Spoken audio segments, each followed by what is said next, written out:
And well, hi, and welcome to Live with FYI. I'm with a very special guest, with Kinga, who's our food alchemist, our resident food alchemist, I should say. Today's topic, I'm very excited. Something that she's an expert at, and that's sugar and its effects on the brain. And I'm very excited to have folks join us in this discussion. And I want folks to get to know a little bit more about who you are, a little bit of your background. So if you can please introduce yourself and tell us a little bit about your background before we get started on the show. Thank you, Carlos. Hi, thank you so much for having me. I'm Kinga Gexi, and I'm a food alchemist. And my background is basically I was always drawn to healthy foods and healthy eating. So my passion has been in sugar and how it affects the body, because I myself struggled with sugar addiction, and I see how it impacts people's lives. And I am today to talk about it. Awesome. So, hey, so get us started on the. You sent me a very cool article on stuff that you've written about regarding sugar and its effects on the brain. So walk us a little bit through the beginning of this article and some of the effects of sugar on the brain, especially on memory. So, yes, sugar has a detrimental effect on the brain. It does affect the memory, because what happens is let's be clear, it's refined sugar. When we talk about this different type of sugar, and what I'm talking about is the white sugar, refined sugar, the processed sugar, and it acts as a drug. So it's really hard to cut it. So what happens? The brain doesn't know the difference between the drug, and so when we see the sugar, we want it, and it's an addiction. So on memory also it affects, because it creates a negative effect. It basically, you lose focus, and just like with any other addictions, it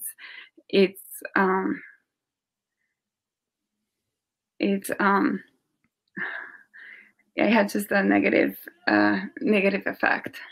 So one of the questions I remember that came up on there is, and I think you asked, is how often do you reach for sugar for energy, right?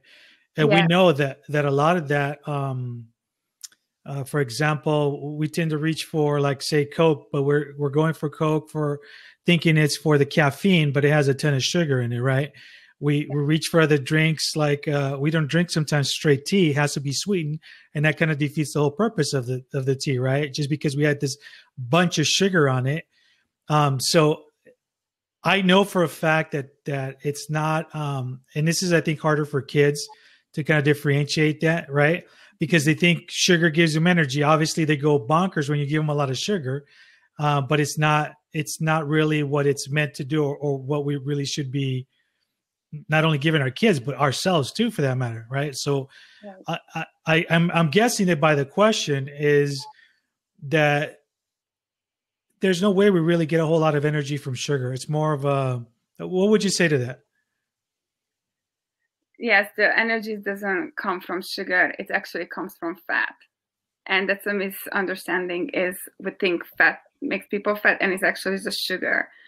And it is surprising, because when we go to meetings, go to celebrations, it's everywhere. It's like high carb, sugar foods. Even we see it at schools too.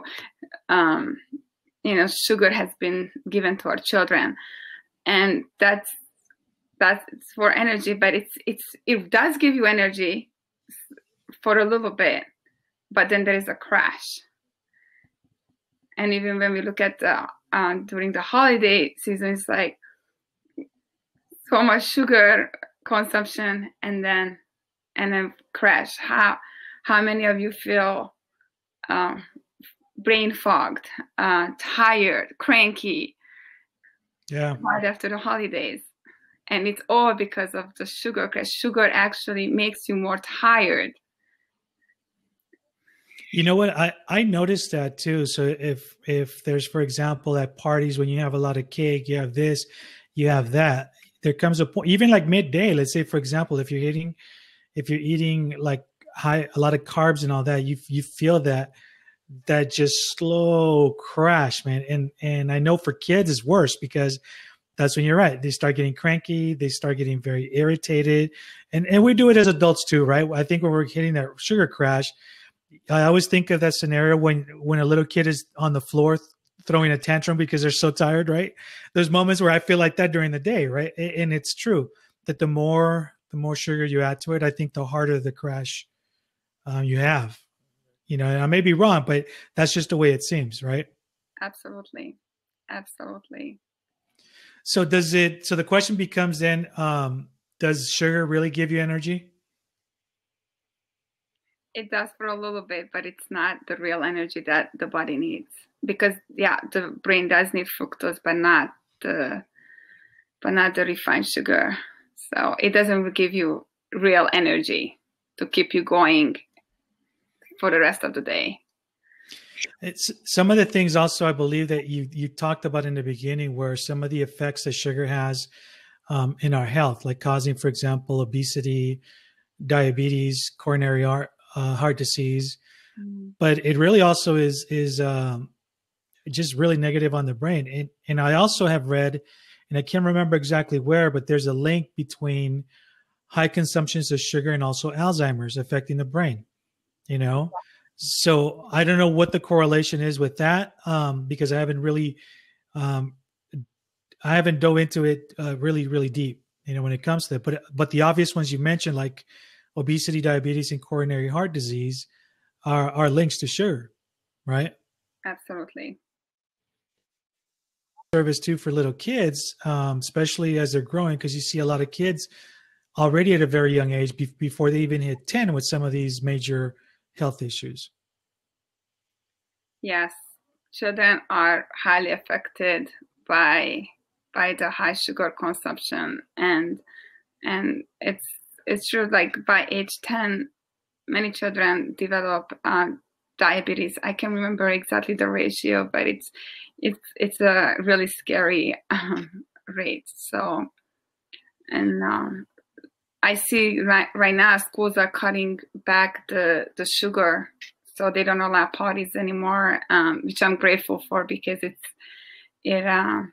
does affect the children. Yeah, I think I can't remember how long ago. It's got to be at least 10 years that they pulled a lot of the soda machines from the schools, like in junior highs and all of that. So you can't get any more those vending machines where you can buy, soda, whatever it is on there, those high sugar drinks, for sure. Yeah. But one of the things too that I read in the article you wrote on here were some of the statistics, like that according to the health department, we eat about 42 teaspoons of sugar a day.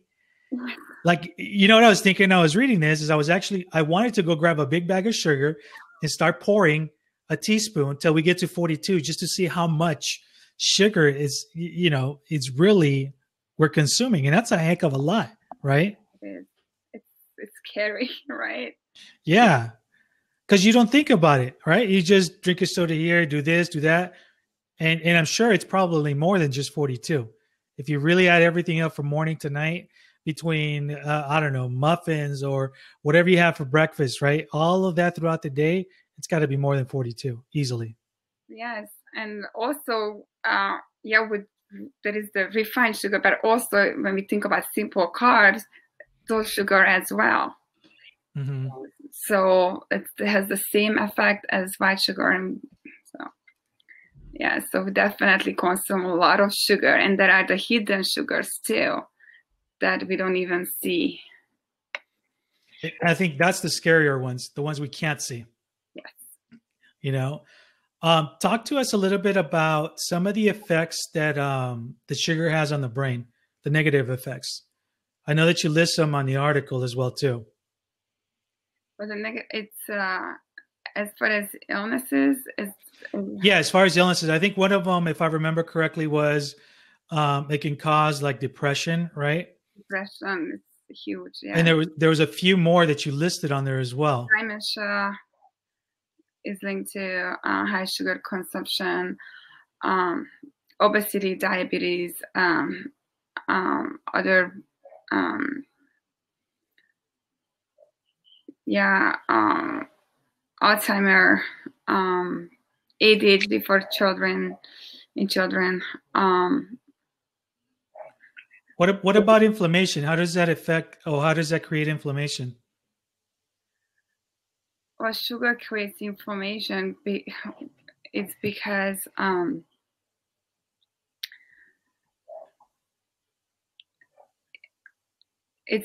the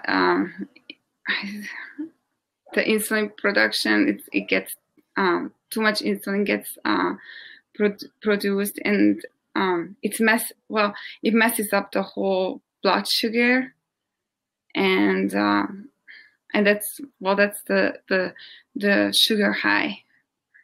Gotcha.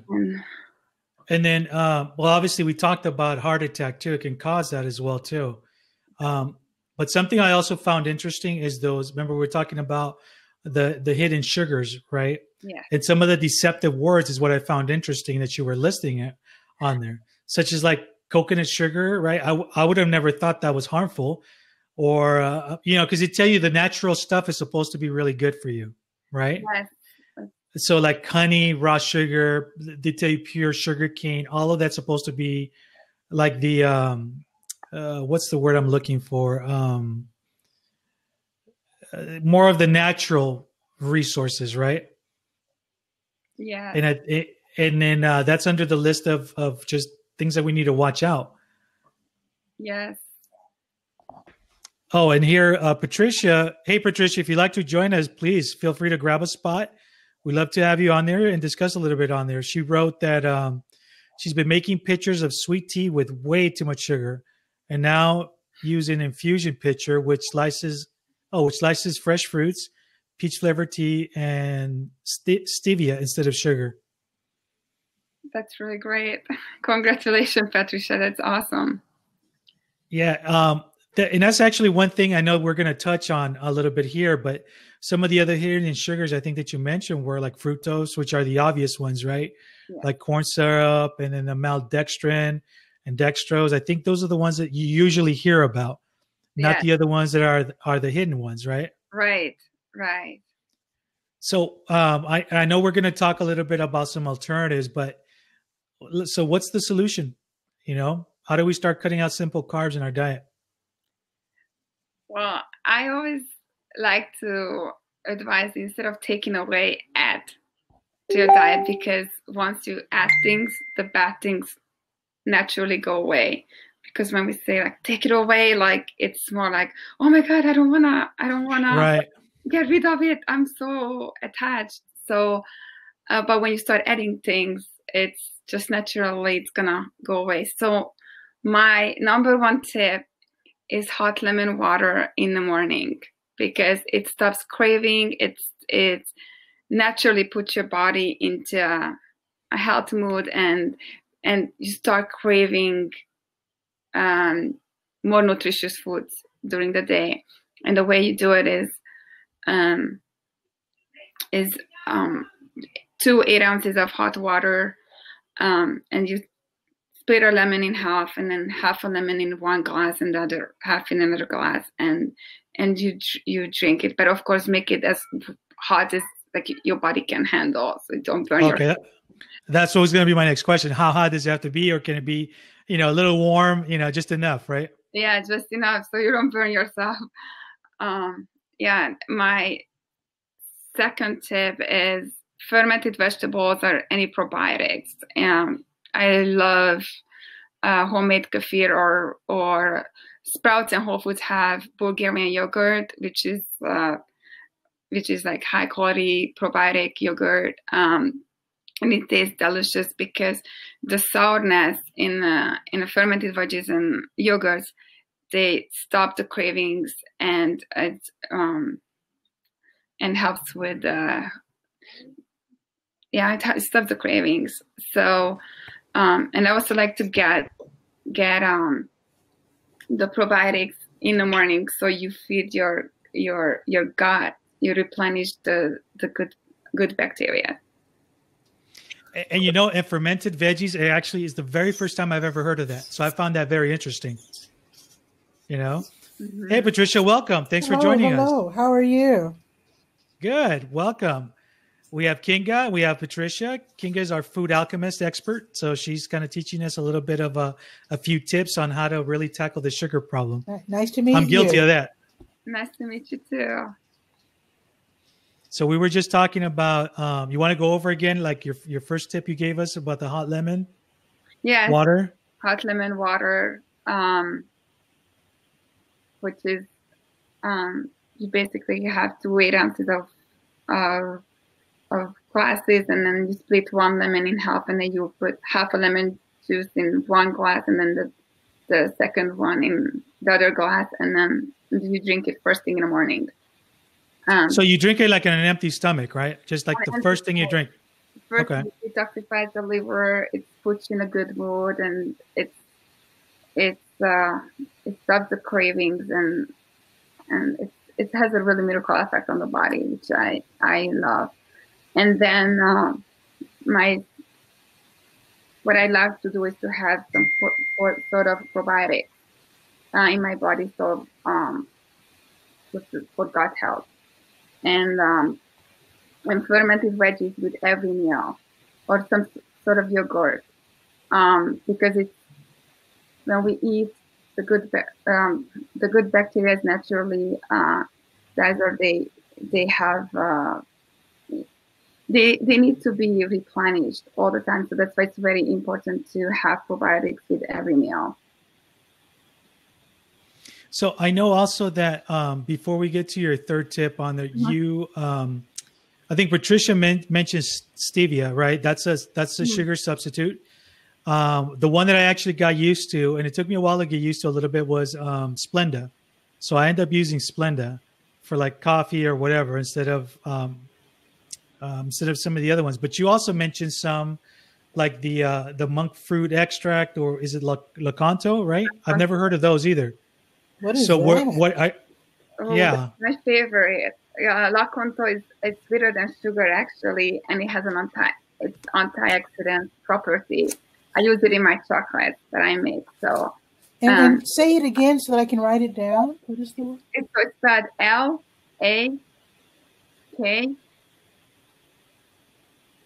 Oh, yeah.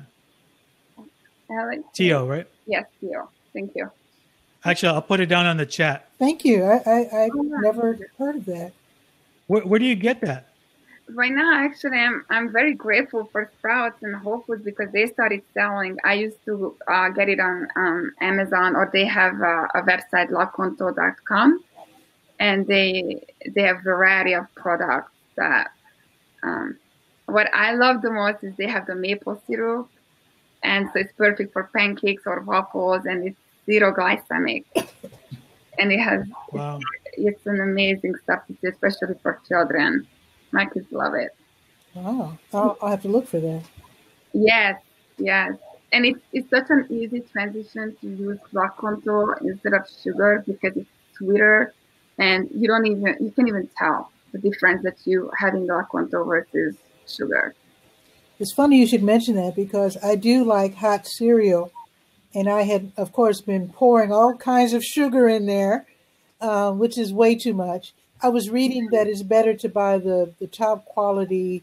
This is before I heard about this Lakanto, but I was reading that you can buy top quality maple syrup and put that in cereal instead of sugar. So I ran out and bought some, and it is delicious because I had been putting piles of sugar and then maple extract. So it's actually smarter just to use the maple syrup. Well, I can't wait to go out and try that out. I'm definitely gonna check it out for sure because I actually have a Sprouts nearby, so I'm gonna have to check it out. I tried stevia. I couldn't really get used to the taste, you know. So Splenda was the next thing that I was introduced to, which it took me a little while, but you know what? I got used to it, so I can deal with it, you know. But I'm curious now that you're mentioning this one, even with the maple syrup, to have my son when he eats pancakes or whatever to try that as well too. Because obviously, the healthier and more natural it is, then that's the way that's the better way to keep our brains healthy, right? I mean, that's what we're having this discussion. Well, I was So, I was worried about using stevia because, well, it's very expensive in compared to sugar. But I was reading that that the taste is different. I also read if you use too much, then it's actually bitter. So I'm just very careful not to use too much because they say it's so sweet that you don't want to use the same amount of stevia that, like if you're used to using 3 tablespoons of sugar, don't use 3 tablespoons of stevia because that will be too much. Hmm. Yeah, and I personally don't like the stevia as the aftertaste. There is one brand that I like, and I like the liquid stevia. Mhm. Um, there is a lot like stevia also goes through it's highly processed, so it's not as natural Mhm. versus Yeah. black control. Yeah. I will try the Canto. I've been using what's called stevia extract, the Food Hmm. Lion house brand. And Hmm. again, I have no experience with sugar substitutes, so I don't know what to expect. Hmm. So far, the stevia, I kind of like it. I also put a bit of honey in there also because that's a familiar flavor. Hmm. So, yeah, I just love the so taste of the fresh fruits when I make my tea because I've been using a full cup of sugar. Yes, whoa, per pitcher. Well, that's the Southern way. okay. That's Southern style. And now I'm using no sugar, a couple of tablespoons of stevia, a couple of tablespoons of honey, and lots of fruits. So Hmm. Patricia, I also put Kinga's Facebook profile on there. So if you Oh, click her thank link, you. make sure you Okay. follow her. Okay. She's a coach, and I want to make sure that we get to her third tip before we have to call off the show. But you want to share with us your third tip, Kinga? My third tip is the deep greens. Um, Green vegetables have the detoxifying effect, so it's really helpful to add green salads into your diet. And again, if you can do it with every meal, but even if you could just start a salad, that's perfect. And one of my personal tip that I find it very valuable that helps with my sugar is seaweed. It's a seaweed snacks. It's Okay.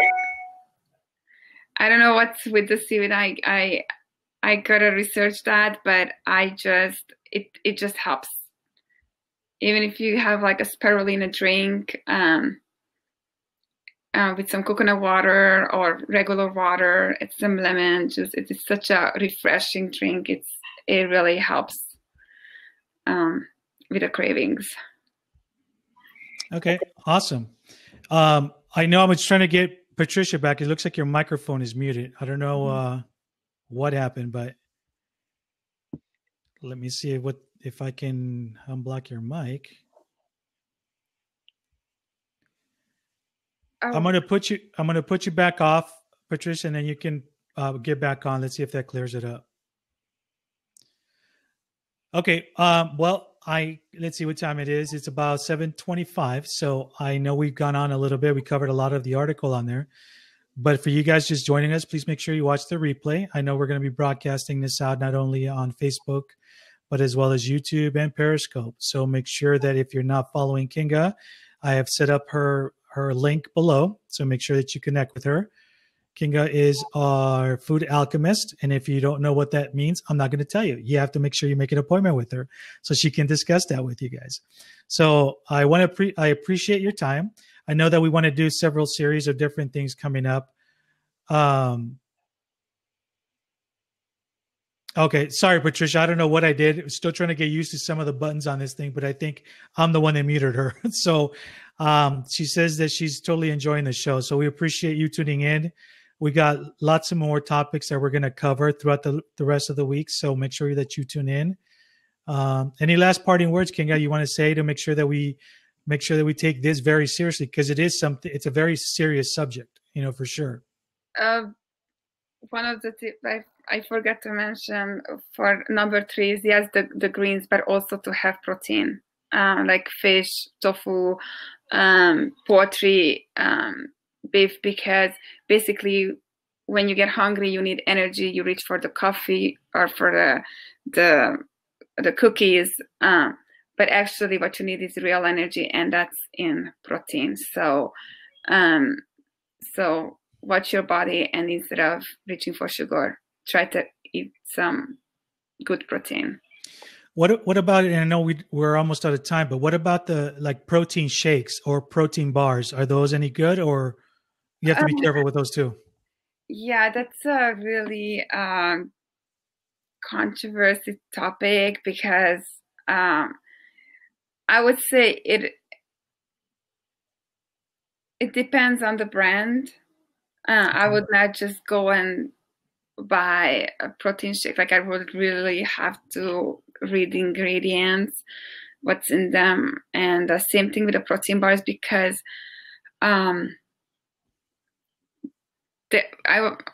it's just a lot of hidden things in them. I'm not a big fan of this pre-mixed or pre-made foods. I personally feel that way. One brand that I like, if anything, is the Bulletproof protein bars. That it's made with lactose, so it has it's zero glycemic, but it's, again, you just never know what's truly in them. It's my personal opinion. Okay, so we'll definitely have to talk a little bit more about that. So join us again next time, as hopefully we'll be doing this on a weekly basis. So talk about different things, and I get to have my first appointment with Kinga here coming up in the new year. So I'm looking forward to that, so we can talk a little bit more about the experience, and then hopefully you guys get in touch with her. And like I said, her link is below, so make sure you connect and send her a message if you want to connect. Thank you very much. I appreciate your time. And this has been FYI Live on the topic of sugar and the effects it causes on the brain. And my special guest host is Kinga, our food alchemist expert. So until next time, thank you. Thank you, Carlos.